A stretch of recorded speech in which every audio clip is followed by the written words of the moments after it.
ನೀವು ಹೇಳಿರುವಂತೆ ಜೆಸಿಬಿ ಪಕ್ಷಗಳ ನಾಯಕರ ಇವತ್ತಿನ ಕುರ್ಚಿ ಕಿತ್ತಾಟ ಮತ್ತು ಕುಟುಂಬ ರಾಜಕಾರಣ ಇದೆಲ್ಲವನ್ನ ಹೊರತುಪಡಿಸಿ ಕೆಆರ್ಎಸ್ ಪಕ್ಷ ಮುಂದಿನ ಚುನಾವಣೆ ಆಗಿರಬಹುದು, ಸಂಘಟನೆಯ ವಿಚಾರ ಆಗಿರಬಹುದು ಮತ್ತು ಒಂದು ಭ್ರಷ್ಟಾಚಾರ ಆಂದೋಲನವನ್ನ ಮಾಡಬೇಕು, ಲಂಚ ಮುಕ್ತ ಕರ್ನಾಟಕವನ್ನ ಮಾಡಬೇಕು ಅಂತ ಹೋರಾಟ ನಡೆಸಿರುವ ನೀವು ದೇಶದ ಜನರಿಗೆ ಮತ್ತು ರಾಜ್ಯದ ಜನರಿಗೆ ಏನು ಹೇಳುವುದಕ್ಕೆ ಇಷ್ಟಪಡ್ತೀರಾ? ಇವತ್ತು ನಿಜಕ್ಕೂ ಇವತ್ತು ಹುಟ್ಟಿ ಅಥವಾ ಈ ವರ್ತಮಾನದಲ್ಲಿ ಬದುಕ್ತಿರುವಂಥವ್ರು ಪುಣ್ಯವಂತರು ನನ್ನ ಪ್ರಕಾರ. ನಮ್ಮ ಎಲ್ಲ ಹಿಂದಿನ ಪೂರ್ವಿಕರಿಗಿಂತ ಅವರಲ್ಲಿ ಆಗಿನ ಕಾಲದಲ್ಲಿದ್ದಂಥ ಅಸಮಾನತೆಗಳು ಅಥವಾ ತಾರತಮ್ಯಗಳು, ಜಾತಿ ಭೇದಗಳು, ಹಕ್ಕಿಲ್ಲದಂತಹ ಬದುಕುಗಳು ಇವತ್ತು ನಮ್ಮದಲ್ಲ. ನಿಜಕ್ಕೂ ಅದೃಷ್ಟವಂತರು. ಆದರೆ ನಾವು ಅದಕ್ಕೆ ಯೋಗ್ಯರು ಆಗಬೇಕಲ್ವಾ? ಯೋಗ್ಯರು ಆಗಬೇಕು ಅಂದರೆ ನಾವು ಅದನ್ನು ನಮ್ಮ ಮುಂದಿನ ತಲೆಮಾರುಗಳಿಗೂ ಬಿಟ್ಟು ಹೋಗಬೇಕು. ಇವತ್ತು ನಾವು ಬಂದಾಗ ಪ್ರಪಂಚ ಹೇಗಿತ್ತು ಅದಕ್ಕಿಂತ ಉತ್ತಮ ಪ್ರಪಂಚವನ್ನು ನಾವು ನಮ್ಮ ಮಕ್ಕಳಿಗೆ ಮೊಮ್ಮಕ್ಕಳಿಗೆ ಬಿಟ್ಟು ಹೋಗಬೇಕು. ಮತ್ತು ನಾವು ಒಂದು ನೆಮ್ಮದಿಯ ಸಾರ್ಥಕತೆಯ ಬದುಕನ್ನು ಕಂಡುಕೊಳ್ಬೇಕು. ಪ್ರಾಣಿಗಳ ಥರ ಹುಟ್ಟಿ ಪ್ರಾಣಿಗಳ ಥರ ಬದುಕಿ ಸತ್ತರೆ ಅದು ಮನುಷ್ಯ ಬದುಕಾಗೋದಿಲ್ಲ. ಮನುಷ್ಯ ಭಾಳ ಅದು ಏನೇನೋ ಇರಲಿ, ಇವತ್ತು ಒಟ್ಟಿನಲ್ಲಿ ಮನುಷ್ಯ ಜೀವನ ಅನ್ನುವಂಥದ್ದು ಎಲ್ಲ ಪ್ರಾಣಿ ವರ್ಗದಲ್ಲಿ ಶ್ರೇಷ್ಠವಾದ ಬದುಕು ಅಂತ ನಾನು ಭಾವಿಸ್ತೀನಿ. ಯಾಕಂದರೆ ನಾವು ಹಲವಾರು ರೀತಿಗಳಲ್ಲಿ ಇತರ ಪ್ರಾಣಿ ಪಕ್ಷಿಗಳ ಮೇಲೆ ಪ್ರಕೃತಿಯ ಮೇಲೆ ಪ್ರಭಾವವನ್ನು ಬೀರಬಲ್ಲೆವು. ಎಲ್ಲ ಪ್ರಾಣಿಗಳು ಪ್ರಭಾವವನ್ನು ಬೀರೋದಕ್ಕಾಗೋದಿಲ್ಲ. ಆದರೆ ಮನುಷ್ಯ ಇತರ ನಾನಾ ತರಹದ ಜೀವ ಸಂಕುಲದ ಮೇಲೆ ಪ್ರತ್ಯಕ್ಷ ಪರೋಕ್ಷ ಸಕಾರಾತ್ಮಕ ನಕಾರಾತ್ಮಕ ಪರಿಣಾಮಗಳನ್ನು ಬೀರುವಂತಹ ಶಕ್ತಿ ಪಡ್ಕೊಂಡಿದ್ದಾನೆ. ಹಾಗಾಗಿ ಇದೊಂದು ಶ್ರೇಷ್ಠವಾದಂತಹ ಒಂದು ಅವಕಾಶ, ಅಪರೂಪದ ಯಾವುದೇ ಪ್ರಾಣಿಗೂ ದಕ್ಕದಂಥ ಒಂದು ಅವಕಾಶ. ಹಾಗಾಗಿ ನಾವೊಂದು ಚೆನ್ನಾಗಿ ಬದುಕಬೇಕು, ಚೆನ್ನಾಗಿ ಬಾಳಬೇಕು, ಚೆನ್ನಾಗಿ ನಡ್ಕೋಬೇಕು. ಪ್ರಕೃತಿಯಲ್ಲಿ ಪ್ರಪಂಚದಲ್ಲಿ ಶಾಂತಿ ಸೌಹಾರ್ದತೆ ನೆಮ್ಮದಿ ಇರುವಾಗಿ ನೋಡ್ಕೊಳ್ಬೇಕು. ಹಾಗಾಗಿ ನಾವು ಜವಾಬ್ದಾರಿಯಿಂದ ನಡ್ಕೊಳ್ಬೇಕಾಗಿರುವಂಥ ಸಂದರ್ಭದಲ್ಲಿ ಈ ಹೊತ್ತಿಗೆ ನಮ್ಮ ಹಿಂದಿನವರಿಗೆ ಇಲ್ಲದಂತಹ ಒಂದು ಜ್ಞಾನ ತಿಳುವಳಿಕೆ ಮಾಹಿತಿ ಇರುವಂಥ ಸಂದರ್ಭದಲ್ಲಿ ನಾವು ಹೇಗಿರ್ತೀವಿ ಅನ್ನೋದ್ರ ಮೇಲೆ ನಮ್ಮ ಬದುಕು ಮತ್ತು ನಮ್ಮ ಮುಂದಿನ ತಲೆಮಾರುಗಳ ಬದುಕು ತೀರ್ಮಾನವಾಗುತ್ತೆ. ಹಾಗಾಗಿ ಜವಾಬ್ದಾರಿಯಿಂದ ನಡ್ಕೊಳ್ಳಿ. ಜಾತಿ ಕೋಮು ಈ ಥರ ಯಾವ್ಯಾವುದೋ ಸಂಕುಚಿತ ವಿಚಾರಗಳ ಬಗ್ಗೆ ಯೋಚನೆ ಮಾಡುವಂತಹ ಸಂದರ್ಭ ಅಲ್ಲ ನಮ್ಮದು.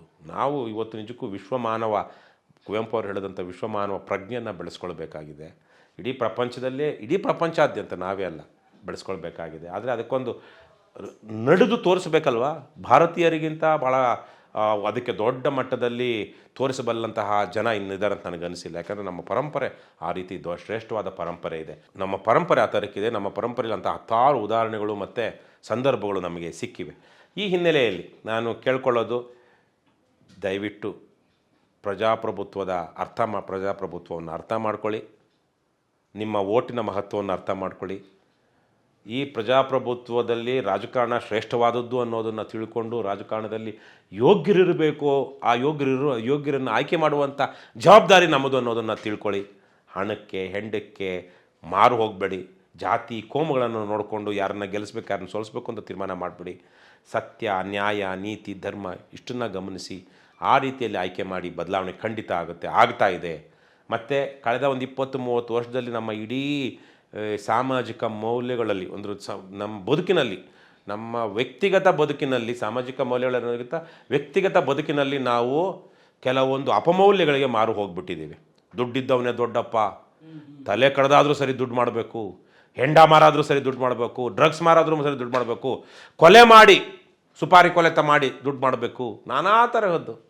ಒಬ್ಬ ಡೈರೆಕ್ಟಾಗಿ ಗುಂಡು ಹೊಡಿತಾನೆ, ಇನ್ನೊಬ್ಬ ಡ್ರಗ್ಸ್ ಮಾರ್ತಾನೆ. ಸೊ ಈ ತರಹದ ಸುಳ್ಳು ಹೇಳಿ ಆ ರಿಯಲ್ ಎಸ್ಟೇಟಲ್ಲಿ ಎಲ್ಲೆಲ್ಲಿ ನೋಡಿದ್ರೆ ಸುಳ್ಳು. ಲಂಚ, ಸರ್ಕಾರಿ ನೌಕರಿ ಅನ್ನುವಂತಹದ್ದು ಒಂದು ಪೂರ್ವಜನ್ಮದ ಪುಣ್ಯದ ಫಲ ಅಂತ ನಾನು ಹೇಳ್ತೀನಿ. ನನಗೆ ಅದರ ಪೂರ್ವಜನ್ಮ ಪುಣ್ಯ ಕರ್ಮ ಈ ಸಿದ್ಧಾಂತದಲ್ಲಿ ಕರ್ಮ ಮತ್ತು ಪೂರ್ವಜನ್ಮದಲ್ಲಿ ನಂಗೆ ನಂಬಿಕೆ ಇಲ್ಲ. ಆದರೆ ಪುಣ್ಯ ಪಾಪ ಅನ್ನೋದ್ರ ಬಗ್ಗೆ ಒಂದು ಸುಳ್ಳು ನಂಬ್ತೀನಿ. ಆದರೆ ಪೂರ್ವಜನ್ಮವನ್ನು ನಂಬೋ ಥರದವರಾದ್ರು ನಂಬುವಂಥ ಬಹುತೇಕ ಜನ ನಮ್ಮವರಾಗಿರೋದ್ರಿಂದಾಗಿ ನನಗೆ ಅದನ್ಸುತ್ತೆ, ಹಂಗನ್ಸುತ್ತೆ. ಯಾಕೆಂದರೆ ಇವತ್ತು ಸರ್ಕಾರಿ ನೌಕರನಿಗೆ ಕೈ ತುಂಬ ಸಂಬಳ ಬರುತ್ತೆ. ಏನು ಸಣ್ಣ ಪುಟ್ಟ ಸಂಬಳ ಬರುತ್ತಾ? ಲಕ್ಷ ರೂಪಾಯಿ ದುಡಿಯುವಂಥವ್ರು ಇವತ್ತು ಸರ್ಕಾರಿ ನೌಕರಲ್ಲಿ 70-80% ಇದ್ದಾರೆ. ಕೈ ತುಂಬ ಸಂಬಳ ಮಾಡುವಂತಹದ್ದು ಜನಾರ್ದನನ ಸೇವೆ. ಯಾರಿಗುಂಟು ಯಾರಿಗಿಲ್ಲ. ಎಷ್ಟೆಲ್ಲ ಋಷಿಮುನಿಗಳು, ಸಾಧುಗಳು, ಮಠಾಧೀಶಗಳು, ಇವರು ಏನಕ್ಕೆ ಮಾಡಿದ್ದಾವೆಲ್ಲ? ಜನರ ಸೇವೆ ಮಾಡೋದಕ್ಕೆ. ಅವರು ತಪ್ಪಿಸಿ ಮಾಡುವಂತಹ ಒಂದು ಅವಕಾಶವನ್ನು ಬಯಸುವಂತಹ ಒಂದು ಕೆಲಸ ನಿಮಗೆ ಸಂಬಳ ಸಹಿತ ಸಿಗ್ತಾ ಇದೆ. ಸದ್ಬಳಕೆ ಮಾಡ್ಕೊಳ್ಳಿ. ಯಾರು ನಾಡಿನ ಹೊರಗೆ ದೇಶವನ್ನು ಕಾದ್ರೆ ನಾಡ ಒಳಗಡೆ ದೇಶವನ್ನು ಕಟ್ಟೋರು ಯಾರು? ನಮ್ಮ ಸರ್ಕಾರಿ ನೌಕರರು. ಸರ್ಕಾರಿ ಜನ ತೆರಿಗೆ ಹಣವನ್ನು ತೆರಿಗೆ ಕಟ್ಟಿ ಖಜಾನೆ ತುಂಬಿಸಿದ್ರೆ ಆ ಖಜಾನೆಯಲ್ಲಿರುವಂಥ ದುಡ್ಡನ್ನು ತೆಗೆದುಕೊಂಡು ಹೋಗಿ ನಾಡ ಅಭಿವೃದ್ಧಿಗೆ ಬಳಸಿ ಅದನ್ನು ಸದ್ಬಳಕೆ ಮಾಡಿ ಮುಂದಿನ ತಲೆಮಾರುಗಳಿಗೆ ಅದರ ಅನುಕೂಲ ಆಗುವಂಥ ಜವಾಬ್ದಾರಿ ಮಾಡುವಂಥ ಜವಾಬ್ದಾರಿ ಯಾರ್ದು? ಸರ್ಕಾರಿ ನೌಕರರದು. ಹಾಗಾಗಿ ಅಪ್ರಾಮಾಣಿಕರಾಗಬೇಡಿ, ಭ್ರಷ್ಟರಾಗಬೇಡಿ, ಮಾನ ಮರ್ಯಾದೆಯಿಂದ ಬದುಕಿ. ನಿಮ್ಮ ಮಕ್ಕಳು ನಿಮ್ಮ ಬಗ್ಗೆ, ನಮ್ಮಪ್ಪ ಒಬ್ಬ ಸರ್ಕಾರಿ ನೌಕರರಾಗರು, ನನಗೆ ಹೆಮ್ಮೆ. ನಮ್ಮಪ್ಪ ಸೆಕ್ರೆಟರಿ ಕೃಷ್ಣಾರೆಡ್ಡಿ ಹೆಂಗೆ ಅಂತ ಜನ ಹೇಳ್ತಾ ಇದ್ರು, ಪ್ರಾಮಾಣಿಕ ಖಡಕ್ಕು ಅಂತ ಇದ್ರು. ಇವತ್ತಿಗೂ I where it on my sleeves. ಆದರೆ ಇವತ್ತು ಸಬ್ ರಿಜಿಸ್ಟ್ರಾರ್ ಮಗ, ವಿಲೇಜ್ ಅಕೌಂಟೆಂಟ್ ಮಗ, DC ಮಗ, ಮಿನಿಸ್ಟ್ರ್ ಮಗ, ಚೀಫ್ ಸೆಕ್ರೆಟರಿ ಮಗ ಆ ಥರದ ಯೋಚನೆ ಏನಾದರೂ ಮಾಡ್ತಾನಾ? ನನಗೆಲ್ಲಿ ಸಿಗುತ್ತೆ? ನಮ್ಮಪ್ಪ ಕಳ್ಳನ ಮಗ ಜಾಸ್ತಿ ಮಾಡಲಿಲ್ಲ ಅಂತ ಬೇಕಾದ್ರೆ ಅನ್ಬೋದು. ಆ ಥರದ ನಿಕೃಷ್ಟ ಕುಟುಂಬಗಳಾಗ್ಬಿಟ್ಟಿವೆ ನೀವು. ಅಥವಾ ನಿಮ್ಮ ಮನೆಯಲ್ಲೇ ಒಂದಷ್ಟು ಜನ ರೆಬೆಲ್ ಆಗಿ ಥೂ ಅಂತ ಅಲ್ಕ ನನ್ನ ಮಗ, ನಮ್ಮಪ್ಪ ನಮ್ಮಮ್ಮ ಎಂಥವಳು ಅಯೋಗ್ಯ, ಲಂಚ ತೊಗೊಂಡು ಬಂದಿದ್ದಾಳೆ, ಇವಳು ಮನೇಲಿ ನಾನು ಇರಬಾರ್ದು ಅಂತ ಮನೆಯಿಂದ ಆಚೆಗೆ ಹೋಗಿರೋ ಮಕ್ಕಳು ಇದ್ದಾರೆ. ಅವರೇ ಜೀವನವನ್ನು ಕಟ್ಕೊಂಡಿರೋ ಮಕ್ಕಳು ಇದ್ದಾರೆ. ಎಷ್ಟು ಜನ ನಿವೃತ್ತರು ಅತೃಪ್ತರಾಗಿ ಬದುಕ್ತಾ ಇದ್ದಾರೆ. ಅಂಥ ನಿವೃತ್ತರಿಗೂ ನಾನು ಕರೆ ಕೊಡ್ತೀನಿ, ಬನ್ನಿ KRS ಪಕ್ಷ ಸೇರಿ. 84 ವರ್ಷದ ಹಿರಿಯರು ಒಬ್ಬರು ನಿವೃತ್ತ ಸರ್ಕಾರಿ ಅಧಿಕಾರಿ ಡಾಕ್ಟರ್ ಶಿವರಾಮ್ ಅಂತ ನಮ್ಮ ಪಕ್ಷದಲ್ಲಿದ್ದಾರೆ. ನಮ್ಮ ಪಕ್ಷದ ಪದಾಧಿಕಾರಿ. ಸುಮಾರು 10,000 ಎಕರೆ ಸರ್ಕಾರಿ ಭೂಮಿಯನ್ನು ಉಳಿಸೋದಕ್ಕೆ, ಅಮೃತ್ ಮಹಲ್ ಕಾವಲು ಜಮೀನನ್ನು ಉಳಿಸೋದಕ್ಕೆ ಅವರು ಕೋರ್ಟ್ಗಳಲ್ಲೆಲ್ಲ ಕೇಸ್ ಹಾಕ್ಕೊಂಡು ಆ ಜಮೀನು ಉಳಿಯೋಂಗೆ ಮಾಡ್ತಾ ಇದ್ದಾರೆ. ಎಷ್ಟು ಕಡೆ RTI ಹಾಕಿ ವ್ಯವಸ್ಥೆಯಲ್ಲಿ ಬದಲಾವಣೆ ತರ್ತಾ ಇದ್ದಾರೆ. 84-85 ವರ್ಷ ಖುಷಿಯಾಗಿ ಬರ್ತಾರೆ. ಅವರ ಪೆನ್ಷನ್ನಲ್ಲಿ ಒಂದಷ್ಟು ಪಕ್ಷಕ್ಕೆ ಕೊಡ್ತಾರೆ. ಈಗ 60-65 ಆಗಿ ಸರ್ಕಾರಿ ನೌಕರಿ ನಿವೃತ್ತರಾಗಿರುವಂಥವ್ರು ಹೆಂಡತಿ ಹತ್ರ ಗಲಾಟೆ, ಸೊಸೆ ಹತ್ರ ಗಲಾಟೆ, ಅಳಿನ ಹತ್ರ ಗಲಾಟೆ, ಮಗನ ಹತ್ರ ಗಲಾಟೆ, ಮತ್ತು ದಾರಿಲಿ ಎಲ್ಲೋದ್ರೂ ಕಚಪಿಚ ಅಂತಿರ್ತಾರೆ. ವೃದ್ಧಾಶ್ರಮ ಅದು ಪಾಪ ಕೈಲಾಗದೆ ಇರೋಕೆ ಸೇರ್ಕೊಳ್ಳೋದು ಇರ್ತಾರೆ. ಆದರೆ ಇವರು ಮನೆಗಳಲ್ಲೇ ಹೆಂಡತಿಗೆ ಒಪ್ಪಿಸ್ಬೇಕು ಅಥವಾ ಗಂಡನಿಗೆ ಒಪ್ಪಿಸ್ಬೇಕು ಅಂತೇಳಿ ಮತ್ತೆ ಯಾವ್ಯಾವುದೋ ಈಗ ಇಂಥ RWಗಳಲ್ಲಿ ಕೆಲವೊಂದು ಅಪಾರ್ಟ್ಮೆಂಟ್ಗಳಲ್ಲಿ RWಗಳಲ್ಲಿ ಸೇರ್ಕೊಂಡು ಅಲ್ಲಿ ಲಂಚ ಹೊಡಿಬೋದಾ, ಅಲ್ಲೂ ಭ್ರಷ್ಟಾಚಾರ ಮಾಡ್ಬೋದಾ ಅಂತ ನೋಡ್ತಾರೆ ನಿಕೃಷ್ಟರು. ಬದುಕ್ರಯ್ಯ, ಸಾರ್ಥಕವಾಗಿ ಬದುಕ್ರಯ್ಯ, ಬನ್ರಯ್ಯ. ನಮ್ಮ ಡಾಕ್ಟರ್ ಶಿವರಾಮ್ ತರಕ್ಕೆ KRS ಪಕ್ಷ ಸೇರಿಕೊಂಡು ಆವಾಗ ನೀವು ಕೆಲಸದಲ್ಲಿದ್ದಾಗ ಯಾವನೋ ಅಯೋಗ್ಯ ನೀಚ ಭ್ರಷ್ಟ ನಿಮ್ಮ ಮೇಲೆ ಇದ್ದವನು ನಿಮಗೆ ಲಂಚ ತಗೊಳ್ಳುವಂತಹ ಒಂದು ಅನಿವಾರ್ಯ ಸೃಷ್ಟಿ ಮಾಡಿದ್ದ. ಇವಾಗಲ್ಲ, ಬನ್ನಿ ಇವಾಗ ನಿವೃತ್ತರಾಗಿದ್ರಲ್ಲ, 30, 40, 50 ಸಾವಿರ 70 ಸಾವಿರ ನಿಮಗೆ ಪಿಂಚಣಿ ಬರುತ್ತಲ್ಲ, ಏನಕ್ಕೆ ಸುಮ್ಮನೆ ಕೂರ್ಸ್ಕೊಂಡು ಮಾಡಿರ್ತೀನಿ, ಪಿಂಚಣಿ ಕೊಡ್ತಾ ಇರೋದು ನಿಮಗೆ ಮೂರ್ಖರ. ಇವಾಗಲೂ ನಾಡು ಕೆಲಸ ಮಾಡ್ರಯ್ಯ ಅಂತ ಕೊಡ್ತಾ ಇರೋದು. ಗೌರವ ಘನತೆಯಿಂದ ಬದುಕೋದ್ರ ಮೂಲಕ ಒಂದು ಮಾದರಿಯಾಗಿ ಬದುಕಿ ಸಮಾಜವನ್ನು ಕಟ್ಟಿ ಅಂತ ನಿಮಗೆ ಪಿಂಚಣಿ ಕೊಡ್ತಾ ಇರೋದು. ನೀವೇನೋ ದೊಡ್ಡ ಕೆಲಸ ಮಾಡ್ಬಿಟ್ಟಿದ್ದೀರಂತಲ್ಲ ಪಿಂಚಣಿ ಕೊಡ್ತಾ ಇರೋದು. ಈ ಪಿಂಚಣಿನೂ ಮುಂದಿನ ದಿವಸಗಳಲ್ಲಿ ಇರೋದಿಲ್ಲ, ಪೆನ್ಷನ್ ಅನ್ನುವಂಥದ್ದು ಜ್ಞಾಪಕ ಇಟ್ಕೊಳ್ಳಿ. ಹಾಗಾಗಿ ಏನು ಸಿಗ್ತಾ ಇದೆ, ಇದು ಒಳ್ಳೇದಕ್ಕೆ ಸದ್ಬಳಕೆ ಮಾಡಿಕೊಂಡು ಒಳ್ಳೆ ಸಾಯಿರಿ ಅಂತ ನಾನು ಕೇಳ್ತೀನಿ ಅವ್ರಿಗೆ.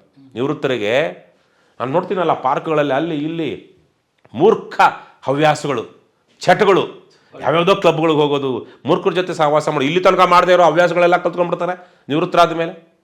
ಬನ್ರಣ್ಣ, ಒಳ್ಳೆ ಸಿನಿಮಾ ನೋಡೋಣ, ಒಳ್ಳೆ ಕಾದಂಬರಿ ಓದೋಣ, ಒಳ್ಳೆ ಸಂಗೀತ ಕೇಳೋಣ, ಒಳ್ಳೆಯವ್ರ ಸಹವಾಸದಲ್ಲಿರೋಣ, ಅನ್ಯಾಯದ ಪರವಾಗಿ ಹೋರಾಡೋಣ, ಅನ್ಯಾಯದ ವಿರುದ್ಧ ಧ್ವನಿ ಎತ್ತೋಣ.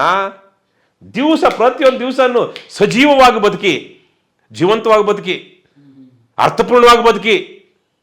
ಅದು ಬಿಟ್ಟು ನಿರರ್ಥಕವಾಗಿ ಅನರ್ಥ ಮಾಡಿಕೊಂಡು ನೆಮ್ಮದಿ ಇಲ್ಲದೆ 65-60 ವರ್ಷಕ್ಕೆ ಎಲ್ಲ ಬರಬಾರ್ದು ರೋಗ ಬಂದ್ಕೊಂಡು ಇದು ಬದುಕ. ಹಾಗಾಗಿ ಶಾಂತಿ, ನೆಮ್ಮದಿ, ಗೌರವ, ಹೆಮ್ಮೆಯಿಂದ ಬದುಕಿ. ಅದು KRS ಪಕ್ಷದ ಮೂಲಕ ಸಾಧ್ಯ ಆಗುತ್ತೆ ಅಂತ ನಾನು ಕರ್ನಾಟಕದ ನಿವೃತ್ತ ನೌಕರರಿಗೆ ಹೇಳ್ತೀನಿ.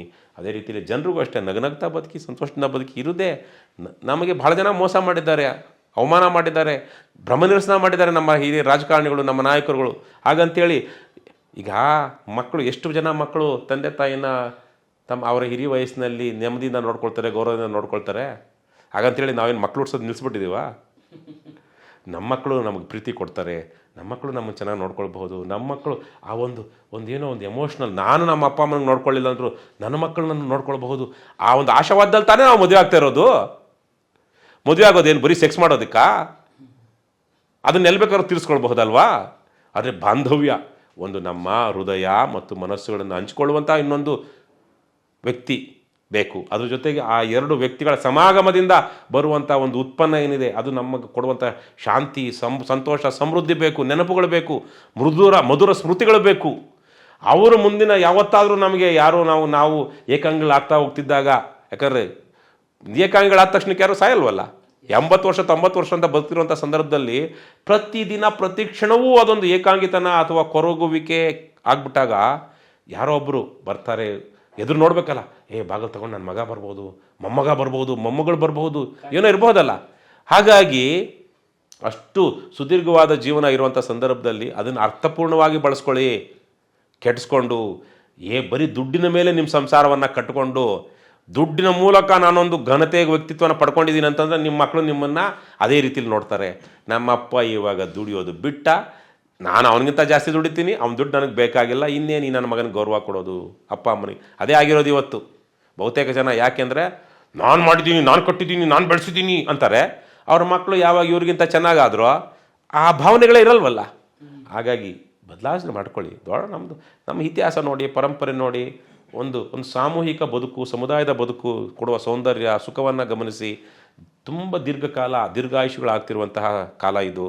70-80 ವರ್ಷ ಸಲೀಸಾಗಿ ಬದುಕ್ತಾರೆ ಜನ, ವೃದ್ಧಾಶ್ರಮದಲ್ಲೋ ಬೇರೆ ಆಶ್ರಮದಲ್ಲೋ. ಹಾಗಾಗಿ ಸಾರ್ಥಕವಾದ ಬದುಕನ್ನು ಬದುಕಿ ಅಂತ ಒಂದು ಸಾರ್ಥಕ ಬದುಕೋದಕ್ಕೆ ಒಂದು ಅವಕಾಶವನ್ನು ಕರ್ನಾಟಕ ರಾಷ್ಟ್ರ ಸಮಿತಿ ಪಕ್ಷ ನಿಮಗೆ ಕೊಡ್ತಿದೆ. KRS ಪಾರ್ಟಿ ಬನ್ನಿ, ಯುವಕರು ಬನ್ನಿ. 3 ಲಕ್ಷ ಸರ್ಕಾರಿ ಹುದ್ದೆಗಳು ಖಾಲಿ ಇದೆ ಕಣ್ರಪ್ಪ. ಇವರು ಜೀತದಾಳಗಳಂತೆ ನಡೆಸ್ಕೊಳ್ತಾ ಇದ್ದಾರೆ ನಿಮ್ಮನ್ನು ಸರ್ಕಾರದವರು. ಯಾವುದ್ಯಾವುದೋ ಏನು ಗೌರ್ಮೆಂಟ್ ಸ್ಕೂಲಲ್ಲಿ ಗೆಸ್ಟ್ ಟೀಚರು, ಗೌರ್ಮೆಂಟ್ ಕಾಲೇಜಲ್ಲಿ ಗೆಸ್ಟ್ ಲೆಕ್ಚರರು, ಅದನ್ನು ಕೆಲಸ ತುಂಬಿಸಿದ್ರೆ ಒಳ್ಳೆ ಉದ್ಯೋಗ ಸಿಗಲ್ವ ಅವನಿಗೆ? ನಿರುದ್ಯೋಗ ಒಂದಷ್ಟು ಕಡಿಮೆ ಆಗಲ್ವ ಆ ಸಂದರ್ಭದಲ್ಲಿ? ಅದೇ ರೀತಿಯಲ್ಲಿ ಯಾರ್ಯಾರನ್ನ ಪಾಪ 5,000 10,000 15,000ಕ್ಕೆ ಸರಿಯಾಗಿ ಅರ್ಹತೆ ಇಲ್ದಿರೋನೆಲ್ಲ ಕರ್ಕೊಂಡು ಬಂದು ಟೆಕ್ನಿಷಿಯನ್ಸ್ನ ಅವ್ರಿಗೆ ಕೂರಿಸ್ಕೊಳ್ತಾರೆ. ಅದೇ ಕೆಲಸ ನಿಮಗೆ ಕೊಟ್ಟಿದ್ರೆ ನಿಮ್ಮ ಬದುಕು ಬಂಗಾರ ಆಗ್ತಾ ಇಲ್ವ? SD FD ಇದೆಲ್ಲ ಹೋರಾಟ ಮಾಡ್ರಯ್ಯ, ಬೀದಿಗೆ ಬನ್ರಯ್ಯ, ಬೀದಿಗೆ ಬನ್ನಿ. KRS ಪಕ್ಷ ಸೇರಿ ನೀವು ಯಾವುದೇ ರೀತಿಯಲ್ಲಿ ಕಾನೂನು ಕೈಗೆತ್ಕೊಳ್ಳೋದು ಬೇಕಾಗಿಲ್ಲ. ಹೋರಾಟಕ್ಕೆ ಧ್ವನಿಯಾಗಿ ನಿಮಗೆ ನ್ಯಾಯ ಸಿಗುತ್ತೆ. ಅದು ಬಿಟ್ಟು ಯಾವನೋ ಹೇಳ್ದ, ಅವನು ಜಾತಿ ಹೇಳ್ದ, ಇವನು ಕೋಮ್ ಹೇಳ್ದ, ಅಲ್ಲಿ ಆ ಗಲಾಟೆ ಅಂದ, ಇಲ್ಲಿ ಈ ಗಲಾಟೆ ಅಂದ್ರೆ, ಕಲ್ಲು ಹೊಡೆದ್ರು ಅಂದ್ರೆ, ಲಾಠಿ ತಗೊಂಡ್ರು ಅಂದ್ರು, ಹೋಗಿ ಅವ್ರ ಜೊತೆ ಸೇರ್ಕೊಂಡ್ಬಿಟ್ಟು ಕೊನೆಗೆ ಎಲೆಕ್ಷನ್ ದಿವಸ ಹೋಗಿ ಡಾಬಾದಲ್ಲಿ ಚೆನ್ನಾಗಿ ಕುಡಿದು ತಿಂದು ಮಾರನೇ ದಿವಸ ಹೋಗಿ ನೀವು ತಾಯಿ ತಂದೆನ ಓದ್ದು ಮತ್ತೆ ಇದೇ ಕೆಲಸ ಅವ್ರು ಕಲಿಸೋದು. ದೊಣ್ಣೆ ತಗೊಂಡಿರೋರು, ಲಾಠಿ ಇಟ್ಕೊಂಡಿರೋರು, ಆಮೇಲೆ ಏನು ಕಲ್ಲು ತಗೊಳ್ಳೋರು, ಇನ್ನೊಂದು ತಗೊಳ್ಳೋರು, ಆ ಜಾತಿ ಈ ಕೋಮ್ ಅನ್ನೋಂಥವ್ರೆಲ್ಲನೂ ನಿಮಗೆ ಎಲೆಕ್ಷನ್ ಟೈಮಲ್ಲಿ ನಿಮಗೆ ತೀರ್ಥ ದೀಕ್ಷೆ ಕೊಡ್ತಾರೆ. ಎಣ್ಣೆ ಕುಡಿಸೋ ಅಭ್ಯಾಸ ಮಾಡಿಸಿ ಕೊನೆಗೆ ಎಲೆಕ್ಷನ್ ಆದಮೇಲೆ ಕೈ ಬಿಡ್ತಾರೆ. ನೀವು ಜೀವನ ಬರ್ಬಾದ್ ಮಾಡಿ ನೋಡಿ, ಅಕ್ಕಪಕ್ಕ ನೋಡಿ, ನಿಮ್ಮ ಅಕ್ಕಪಕ್ಕ ನೋಡಿ, ಬರ್ಬಾದ್ ಮಾಡ್ಕೊಂಡಿರೋ ಎಷ್ಟು ಜನ ಪುಂಡ್ರೂಪೋಗರುಗಳ ಥರ ಅಲಿತಾ ಇದ್ದಾರೆ. ಹಾಗಾಗಿ ಬನ್ನಿ, ಬದುಕು ಕಟ್ಕೊಳ್ಳೋದ್ರ ಬಗ್ಗೆ ಯೋಚನೆ ಮಾಡಿ ಅಂತ ನಾನು ಯುವಜನಾಂಗಕ್ಕೆ ಕರೆ ಕೊಡ್ತೀನಿ. ಮುಂದಿನ ದಿನಗಳಲ್ಲಿ ನೆಮ್ಮದಿಯಿಂದ ಬದುಕಬೇಕು ಅಂದರೆ ರಾಜಕಾರಣ ಬದಲಾಗಲೇಬೇಕು. ಮುಂದೆ ಪ್ರಳಯಕಾರಿ ಒಂದು ಸಂದರ್ಭ ಬರ್ತಾ ಇದೆ, ವಿಶೇಷವಾಗಿ ಗ್ಲೋಬಲ್ ವಾರ್ಮಿಂಗ್ ಕಾರಣಕ್ಕಾಗಿ.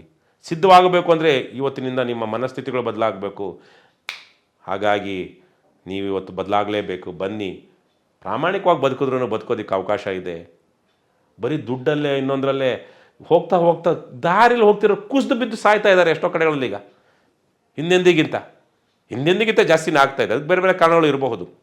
ನಮ್ಮ ಆರೋಗ್ಯ, ನಮ್ಮ ಜೀವನ ಶೈಲಿ ಏನು, ನೀವು ಸ್ವಾತಂತ್ರ್ಯ ಹೋರಾಟದಲ್ಲಿ ನೋಡಿದ್ರೆ ಎಲ್ಲರೂ ಎಷ್ಟು ತೆಳ್ಳಗೆ ಚೆನ್ನಾಗಿದ್ರು. ಇವಾಗ ನೋಡ್ರೆ ಎಲ್ಲ ಹಂದಿಗಳ ಥರ ಆಗ್ಬಿಟ್ಟಿದ್ದೀವಿ. ಆಹಾರ ಆ ಥರಕ್ಕೆ ಸಿಗ್ತಾ ಇದೆ. ಸ್ಟ್ರೆಸ್ಸು ಜೊತೆಗೆ ವ್ಯಾಯಾಮ ಇಲ್ಲ. ಬೆಂಗಳೂರು ಅಂತ ಜಾಗದಲ್ಲಿ ನಾನು ಮನೆಯಿಂದ ಆಚೆಗೆ ಹೋಗೋದಕ್ಕೆ ಮಾಸ್ಕ್ ಹಾಕ್ಕೊಂಡು ಹೋಗ್ಬೇಕು. ಡೆಲ್ಲಿಲಿ ನೋಡಿದ್ರಲ್ವ, ಡೆಲ್ಲಿ ನೋಡ್ತಾ ಇದ್ದೀರಲ್ವ, ಮನೆ ಒಳಗಡೆ ಇದ್ರೆ ಅಷ್ಟೋ ಇಷ್ಟು ಕಂಟ್ರೋಲ್ ಆಗುತ್ತೆ. ಹೊರಗಡೆ ಹೋದರೆ ಈ ಪೊಲ್ಯೂಷನ್ ಕಾರಣಕ್ಕಾಗಿ ನಿಮ್ಮ ಆರೋಗ್ಯ ಇನ್ನಷ್ಟು ಕೆಡುತ್ತೆ, ಅಲರ್ಜಿ ಆಗುತ್ತೆ. ವಿಚಿತ್ರವಾಗಿದೆ ಬದುಕು. ಹಾಗಾಗಿ ನಾನಾ ತರಹದಿದೆ. ನಾನು ಅದಕ್ಕೆ ಸರಳವಾಗಿ ಬದುಕಿ, ಸಹಜವಾಗಿ ಬದುಕಿ. ಬಸವಣ್ಣ ಒಂದು ಮಾತು ಹೇಳ್ತಾರೆ, ಸತ್ಯ, ಸಹಜ, ಸದ್ಭಾವ, ಸದ್ವರ್ತನೆ ಇದ್ದೊಡೆ ಸದ್ಭಕ್ತ. ಸತ್ಯ, ಸಹಜ, ಸದ್ಭಾವ, ಸದ್ವರ್ತನೆ ಇದ್ದೊಡೆ ಸದ್ಭಕ್ತ. ಇಲ್ಲದಿದ್ದರೆ ಅದು ಏನು ಮೆಳೆಯಲ್ಲಿ ಸಿಕ್ಕಿದ ಕಲ್ಲಿನಂತೆ ಕಾಣ ಅಂತ. ಒಂದು ಭಕ್ತ ಅಂದರೆ ಹೇಗಿರ್ತಾನೆ ಅಂತ ಹೇಳ್ತಾ, ಕಲ್ಲಿಗೂ ಎಲ್ಲೋ ಸಿಕ್ಕಿದ ಕಲ್ಲೂ ಲಿಂಗ ಅಲ್ವಾ ಅಂತ ಹೇಳ್ತಾ ಅದಕ್ಕೊಂದು ಉಪಮೆ ತರ್ತಾರೆ. ಸೊ ಹಾಗಾಗಿ ಆ ಥರ ಸದ್ವರ್ತನೆ, ಸದ್ಭಾವನೆ, ಸತ್ಯ, ಸಚ್ಚಾರಿತ್ರೆ ನಡ್ಕೊಳ್ಳಿ. ನೀವು ನೆಮ್ಮದಿಯಾಗಿರ್ತೀರ, ನೀವು ಖುಷಿಯಾಗಿರ್ತೀರ. ಎಲ್ಲ ಸಮಯದಲ್ಲೂ ಎಲ್ಲ ಟೈಮಲ್ಲೂ ಆಗಲ್ಲ. ಯಾಕಂದರೆ ಕೂತಿರೋ ಜಾಗದಲ್ಲೇ ಹಾವು ಕಾಣಿಸ್ಕೊಂಡು ಹಾವು ಕಡಿಬೋದು, ಭೂಕಂಪ ಆಗಿ ಬೀಳ್ಬಹುದು. ನಾವು ದಾರಿನಲ್ಲಿ ಹೋಗ್ತಾ ಇರ್ತೀವಿ, ಅವನು ಹುಚ್ಚ ಕುಡ್ದವನು ಬಂದು ನಮ್ಗೆ ಆಕ್ಸಿಡೆಂಟ್ ಮಾಡ್ಬೋದು, ಇರುತ್ತೆ. ಅದು ಅಪರೂಪ ತಾನೇ. ಅದು ನಿರಂತರವಾಗಿ ಸ್ವಲ್ಪ ಜಾಸ್ತಿ ಇರೋದು ಯಾವುದು? ನಮ್ಮ ನಡವಳಿಕೆ, ನಮ್ಮ ಖುಷಿ, ನಮ್ಮ ಬದುಕು. ಹಾಗಾಗಿ ಯಾವುದೋ ಅಪರೂಪಕ್ಕಾಗೋದು ನೋಡಿ, ಅವನ್ ತೋರಿಸಿ ಇವನ್ ತೋರಿಸಿ ಅವಂಗಾಗ್ಲಿಲ್ವಾ ಇಲ್ಲಿ ಹಿಂಗಾಗಲಿಲ್ಲ, ಹಂಗೆಲ್ಲ ಬೇಡ. ಒಳ್ಳೆ ರೀತಿಲಿ ನಡ್ಕೊಂಡ್ರೆ ಬಹುತೇಕವಾಗಿ ಒಳ್ಳೆ ಸಮಾಜ ಇದ್ದರೆ ನಾವು ಒಳ್ಳೆ ರೀತಿಲಿ ಬದುಕೋದಕ್ಕೆ ಅವಕಾಶ ಜಾಸ್ತಿ ಇದೆ. ವಿಷ ಕುಡಿದವರು, ಹಾಲು ಕುಡಿದವರೇ ಬದುಕೋದು ಕಷ್ಟ ಆಗಿರೋವಾಗ ವಿಷ ಕುಡಿದವ್ರು ಬದುಕ್ತಾರ, ಇಷ್ಟೇ. ಹಾಗಾಗಿ ಹಾಲು ಕುಡೀರಿ, ಆವಾಗಲೂ ಹಾಲು ಕುಡಿದವರು ಸಾಯ್ತಾನೆ, ವಿಷ ಕುಡಿದ್ರೆ ಖಂಡಿತ ಸಾಯ್ತಾನೆ ಬೇಗನೆ.